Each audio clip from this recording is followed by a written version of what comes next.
Իրականում մեր նկատմամբ գործադրվում է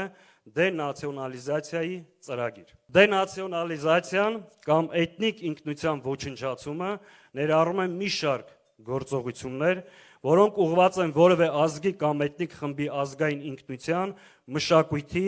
եւ ազգային դիմագծի վերացմամբ։ Այս շղթայի մաս են կազմում անկախության հռչակագրի նկատմամբ ոտնձգությունները եւ հարձակումները հայկական բանակի վրա։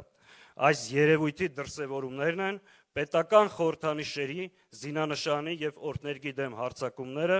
դրանք փոփոխելու առաջին հայացքից անտրամաբանական ցանկությունները, բայց խորքում հայկականության դեմ պայքարը։ Այս գործընթացի դրսևորումն է նաեւ իշխանության կողմից դաշտ նետվող իրական թե պատմական Հայաստան, Արագած թե Արարատ արհեստական քննարկումները։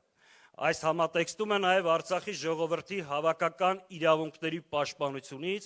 եւ հայոց ցեղասպանության միջազգային ճանաչման գործընթացից հրաժարումը։ Սա ոչ թե խաղաղության հասնելու բանաձև է, այլ ինքնաոչնչացման ուղի։ Հայաստանի ապագան կարող է կառուցվել միայն ուժի, ազգային արժանապատվության եւ մեր անժամանցելի իրավունքների պաշտպանության վրա։